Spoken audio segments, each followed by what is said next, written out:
जय श्री कृष्णा। राधे राधे। आज माघ माह के शुक्ल पक्ष का मंगलवार है, तो आज अपने सुनेंगे मंगलवार व्रत कथा। शास्त्रों के अनुसार श्री राम भक्त हनुमान जी बाबा अजर अमर हैं। वे हर युग में रहते हैं। हनुमान जी की पूजा करने से सभी संकट चमत्कारी रूप से समाप्त हो जाते हैं और भक्ति करने वालों को सुख समृद्धि की प्राप्ति होती है। हनुमान जी बाबा की पूजा के लिए मंगलवार का दिन और शनिवार का दिन सबसे अच्छा माना गया है। वे थोड़ी सी ही पूजा से बहुत ही जल्दी प्रसन्न हो जाते हैं और अपने भक्तों के सारे कष्ट दूर कर देते हैं। मंगल दोष, शनि दोष और पितर दोष से मुक्ति पाने के लिए हनुमान जी की पूजा बहुत ही फलदायी होती है। घर में फैली हुई नकारात्मक ऊर्जा एवं बुरी शक्तियां भी हनुमान जी की आराधना करने से दूर हो जाती है। हनुमान जी को मंगलवार के दिन घी और सिंदूर का तिलक लगाएं और शनिवार के दिन तेल और सिंदूर से तिलक करें। तो कहते हैं कि ऐसा करने से घर में सुख समृद्धि और धन वैभव का वास होता है। हनुमान जी बाबा जन्म से ही भगवान श्री राम के अनन्य भगत थे।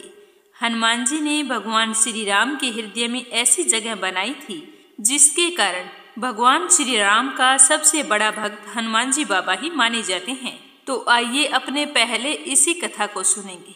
बोलो हनुमान जी बाबा की जय हो। आप भी कमेंट बॉक्स में भगवान श्री राम का और हनुमान जी बाबा का जयकारा अवश्य लगाना, क्योंकि हनुमान जी की पूजा के बिना श्री राम की पूजा नहीं होती और श्री राम की पूजा के हनुमान जी की पूजा के बिना अधूरी रहती है।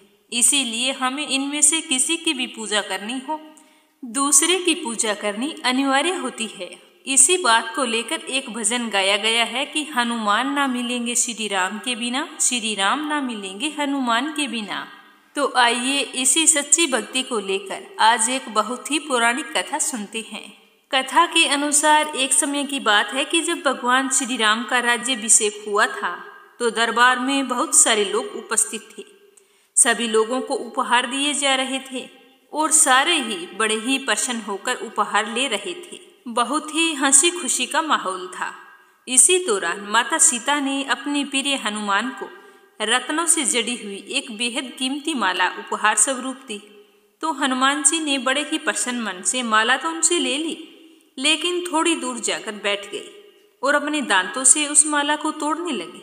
सारी माला को तोड़कर उन मोतियों को बड़े ही गौर से देखने लगे। फिर देखते देखते उदास हो गई और एक एक करके हनुमान जी ने सारे मोती फेंक दिए।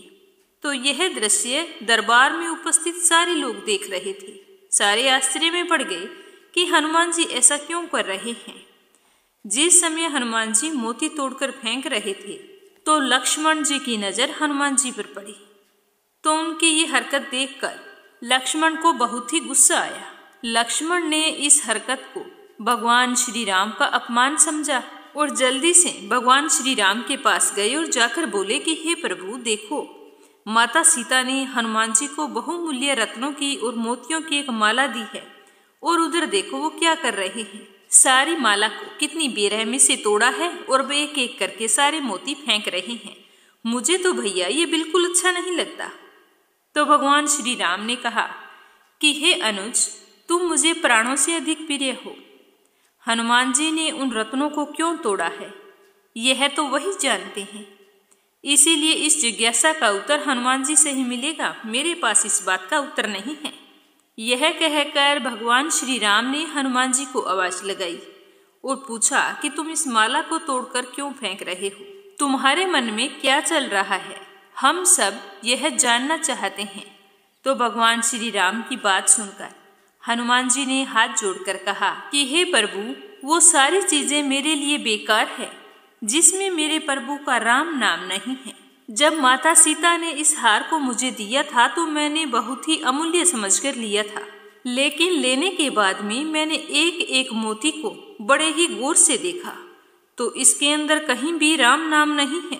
तो ये मेरे लिए बेकार थी, इसीलिए मैंने इसे तोड़कर फेंक दिया, क्योंकि मेरे हिसाब से श्री राम के नाम के बिना कोई भी वस्तु मूल्यवान नहीं है। इसीलिए मैंने उसे त्याग देना उचित समझा। तो यह सुनकर भगवान श्री राम को बड़ी ही प्रसन्नता हुई। लेकिन लक्ष्मण ने कहा कि हनुमान, मैं तुमसे एक बात पूछता हूँ, तुम्हारे शरीर पर कहीं पर राम का नाम नहीं लिखा। तो फिर आपने इस शरीर को क्यों रखा है? इस शरीर को त्याग क्यों नहीं देते? तो लक्ष्मण की बात सुनते ही हनुमान जी ने अपने नाखूनों से अपने सीने को चीर दिया और फिर लक्ष्मण जी के साथ साथ दरबार में उपस्थित सभी लोगों को दिखाया कि हनुमान जी के सीने में भगवान श्री राम और माता सीता की बहुत ही सुंदर छवि दिखाई दे रही थी। तो यह घटना देखकर लक्ष्मण जी और वहां पर उपस्थित सारे लोग बड़े ही आश्चर्यचकित हुए और फिर लक्ष्मण ने अपनी गलती के लिए हनुमान जी से माफी मांगी। चलिए अब दूसरी कथा सुनते हैं, राम से बड़ा राम का नाम। बोलो सियावर रामचंद्र भगवान की जय हो। श्री राम दरबार में हनुमान जी महाराज श्री रामचंद्र जी की सेवा में इतने मगन थे, तभी वहां पर गुरु वशिष्ठ आए। तो हनुमान जी को बिल्कुल भी ध्यान नहीं लगा कि यहाँ पर कोई आया है। सभी ने उठकर उनका अभिवादन किया, पर हनुमान जी ने नहीं किया क्योंकि उन्होंने ध्यान ही नहीं दिया। वशिष्ठ जी ने श्री राम से कहा कि भरे दरबार में मेरा आदर ना करके अपमान करने की क्या सजा होनी चाहिए। तो गुरु वशिष्ठ की बात सुनकर श्री राम जी ने कहा कि गुरुवर आप ही बताएं। तो वशिष्ठ जी ने कहा कि मेरा तो कहना है कि उसे मृत्यु दंड मिलना चाहिए। तो श्री राम जी ने कहा कि स्वीकार है। तब श्री राम जी ने कहा कि गुरुदेव आप ही बताएं कि यह अपराध किसने किया है। तो गुरुदेव बोले कि बता दूंगा राम, पर वो तुम्हारा इतना प्रिय है कि तुम उसको सजा नहीं दोगे। तुम अपने आप को सजा दे दोगे पर उसको सजा नहीं दोगे। तो श्री राम जी ने कहा कि गुरुदेव राम के लिए सब सम्मान है। तो गुरुदेव बोले कि नहीं राम, मुझे तुम्हारे ऊपर संशय नहीं है, पर मुझे दंड के परिपूर्ण होने पर संशय है। अगर तुम मुझे विश्वास दिलाते हो कि तुम स्वयं उसे मृत्यु दंड अपने अमोघ बाण से दे दोगे तो ही मैं अपराधी का नाम बताऊंगा। तो श्री राम जी ने कहा कि ठीक है, जैसा तुम कहोगे मैं वैसा ही करूंगा। तो गुरुदेव ने कहा कि यह अपराध हनुमान जी ने किया है। तो हनुमान जी ने भी स्वीकार कर लिया। तब दरबार में राम जी ने घोषणा की कि कल सायंकाल सरयू के तट पर हनुमान जी को मैं स्वयं अपने अमोघ बाण से मृत्यु दंड दूंगा। तो हनुमान जी सुनकर चुपचाप घर चले गए, बिल्कुल उदास थे।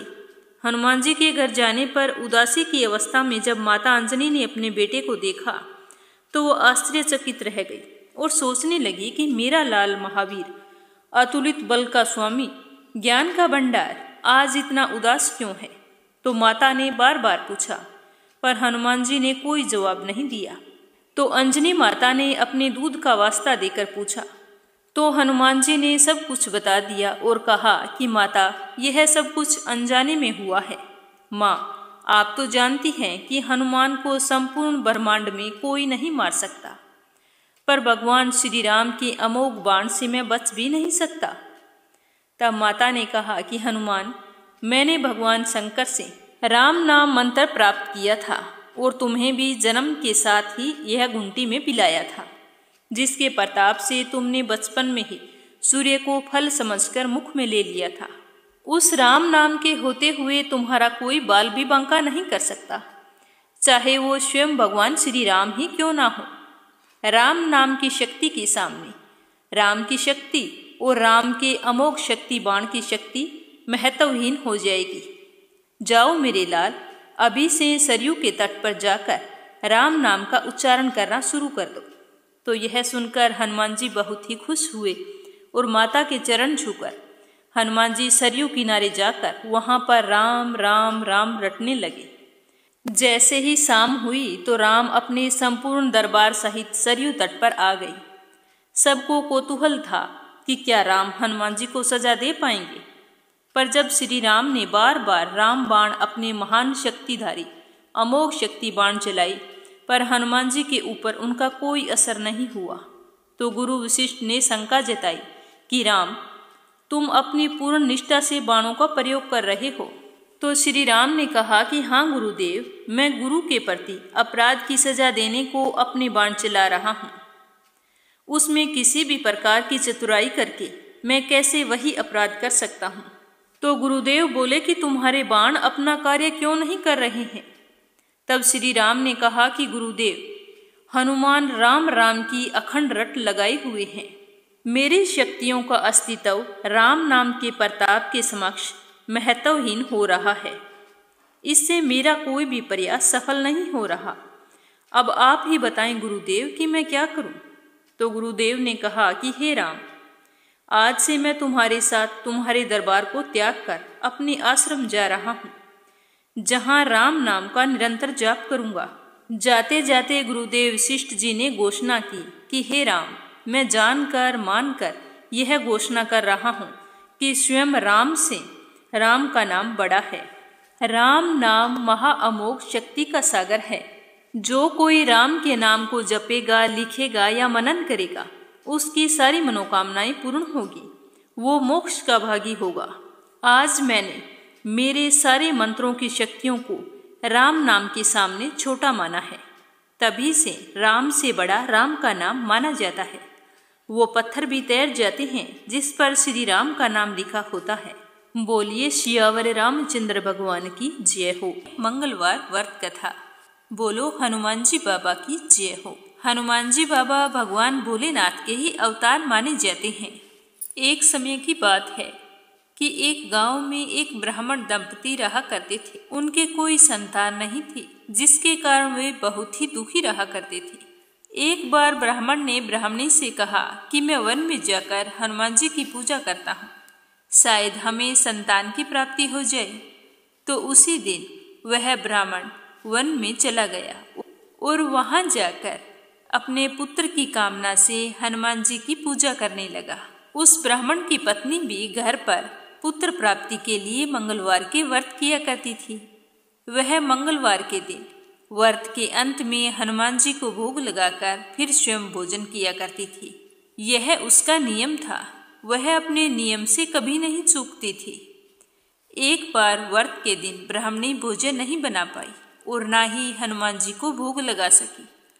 तो उसने प्रण किया कि वह अगले मंगलवार को हनुमान जी को भोग लगाकर ही भोजन करेंगी। तो इस तरह का प्रण करके वह ब्राह्मणी 6 दिन तक भूखी प्यासी रही। 7वें दिन मंगलवार को हनुमान जी की पूजा अर्चना करके जैसे ही वो चलने लगी तो उसे चक्कर आ गया और वो बेहोश हो गई। तो हनुमान जी उसकी निष्ठा और लगन को देखकर बहुत ही प्रसन्न हुए। उन्होंने आशीर्वाद स्वरूप ब्राह्मणी को एक पुत्र दिया और कहा कि यह पुत्र तुम्हारी खूब सेवा किया करेगा।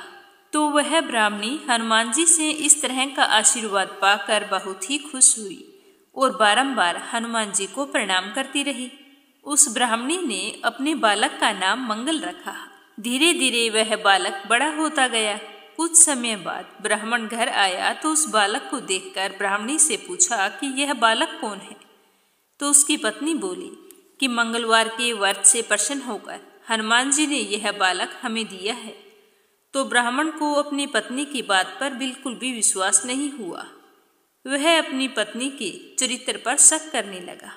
तो एक दिन मौका पाकर ब्राह्मण ने बालक को कुएं में गिरा दिया और फिर स्वयं घर लौट आया। घर लौटने पर ब्राह्मणी ने पूछा कि मंगल कहाँ है। तो ब्राह्मण कुछ कहता, उसी समय मंगल पीछे से आकर जोर जोर से हंसने लगा। तो उसे सकुशल वापिस आया हुआ देखकर ब्राह्मण तो आश्चर्यचकित हो गया कि मैंने तो इसे कुएं में गिराया था, यह जीवित कैसे आया है। तो सोचता सोचता ब्राह्मण भोजन करने के बाद सो गया। रात को हनुमान जी ने सपने में उसे दर्शन दिए और कहा कि हे ब्राह्मण, यह पुत्र मैंने ही तुम्हें दिया है और तुम अपनी पत्नी के चरित्र पर शक करते हो। यह बात बिल्कुल भी अच्छी नहीं है। तो ब्राह्मण सत्य जानकर बहुत ही खुश हुआ और इसके बाद से ब्राह्मण दंपति प्रत्येक मंगलवार को व्रत रखने लगे। जो भी मनुष्य मंगलवार व्रत कथा को पढ़ता है, सुनता है या सुनाता है और नियम से व्रत रखता है, उसे हनुमान जी की कृपा से उसके सारे कष्ट दूर होकर सर्व सुखों की प्राप्ति होती है और वह हनुमान जी की दया का पात्र बनता है। बोलो हनुमान जी बाबा की जय हो। अब अपने सुनते हैं हनुमान जी की दूसरी कहानी। बोलो हनुमान जी महाराज की जय हो। एक समय की बात है, एक नगर में एक बुढ़िया निवास करती थी। उसके मंगलिया नाम का एक पुत्र था। वह बुढ़िया हनुमान जी की परम भगत थी, पूरी आस्था रखती थी, विधि पूर्वक हर मंगलवार को व्रत रखती थी और हनुमान जी की आराधना करती थी।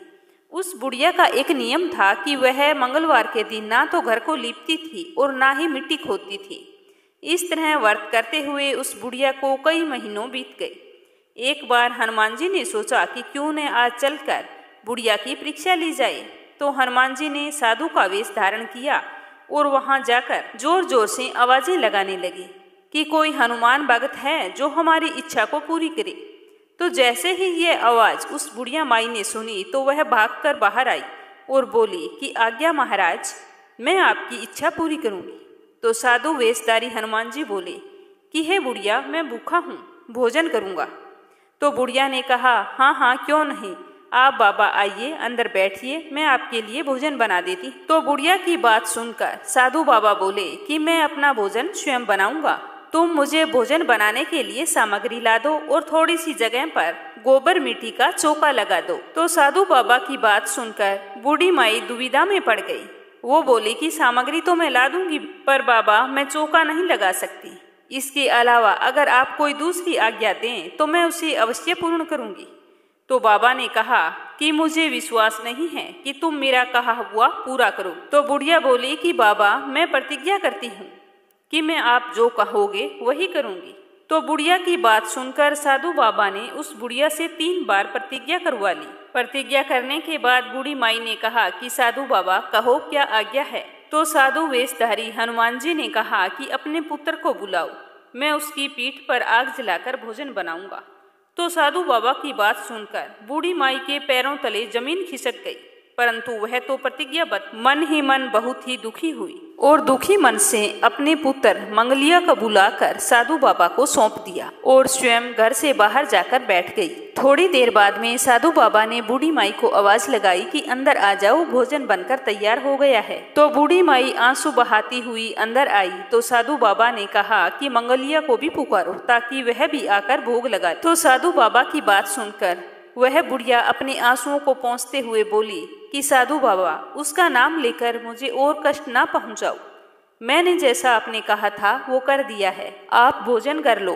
तो साधु बाबा बोले कि जब तक आप अपने बेटे को आवाज नहीं लगाओगी तब तक मैं भोजन नहीं करूंगा, बिना भोजन किए ही यहाँ से चला जाऊंगा। तो बुढ़िया माई ने रोते रोते अपने बेटे को आवाज लगाई। जैसे ही बुढ़िया ने कहा कि मंगलिया भोजन कर लो, तो उसका बेटा दौड़ता हुआ वहां आ पहुंचा। अपने बेटे को जीवित देखकर बूढ़ी माई के आश्चर्य का कोई ठिकाना ना रहा। वह साधु बाबा के चरणों में गिर पड़ी और कहने लगी कि बाबा, आप कौन हैं, मुझे साक्षात दर्शन दो। तो साधु बाबा अपने वास्तविक रूप में प्रकट हो गए। हनुमान जी को अपने घर आया देखकर बूढ़ी माई का जीवन सफल हो गया। तो साधु बाबा बूढ़ी माई को सुख, सौभाग्य, आरोग्य, जीवन और धन वैभव का आशीर्वाद देकर वहां से अंतर्ध्यान हो गए। तो बुढ़िया माई के मंगलवार का व्रत करने से उसके बेटे को अच्छा काम मिल गया, जिससे उसके घर में धन वैभव की कोई कमी ना रही। समय आने पर उसके बेटे की शादी हो गई, पोता हो गया। इस तरह वह बुढ़िया हनुमान जी की कृपा से सब तरह से सुखी और संपन्न हो गई और अपने समस्त सुखों का भोग करती हुई अंत काल में मोक्ष को प्राप्त हुई। कहते हैं कि मंगल प्रदोष व्रत करने से भगवान शंकर और पार्वती जी भी इसी तरह भक्तों को साक्षात दर्शन देकर उनकी मनोकामनाएं पूर्ण करते हैं। तो ये कथा सुनकर आपको कैसा लगा, कमेंट बॉक्स में जरूर बताना। साथ ही कमेंट बॉक्स में हनुमान जी बाबा और भगवान श्री राम का जयकारा अवश्य लगाना। भगवान आपकी सारी मनोकामनाएं पूर्ण करे। जय श्री कृष्ण। राधे राधे।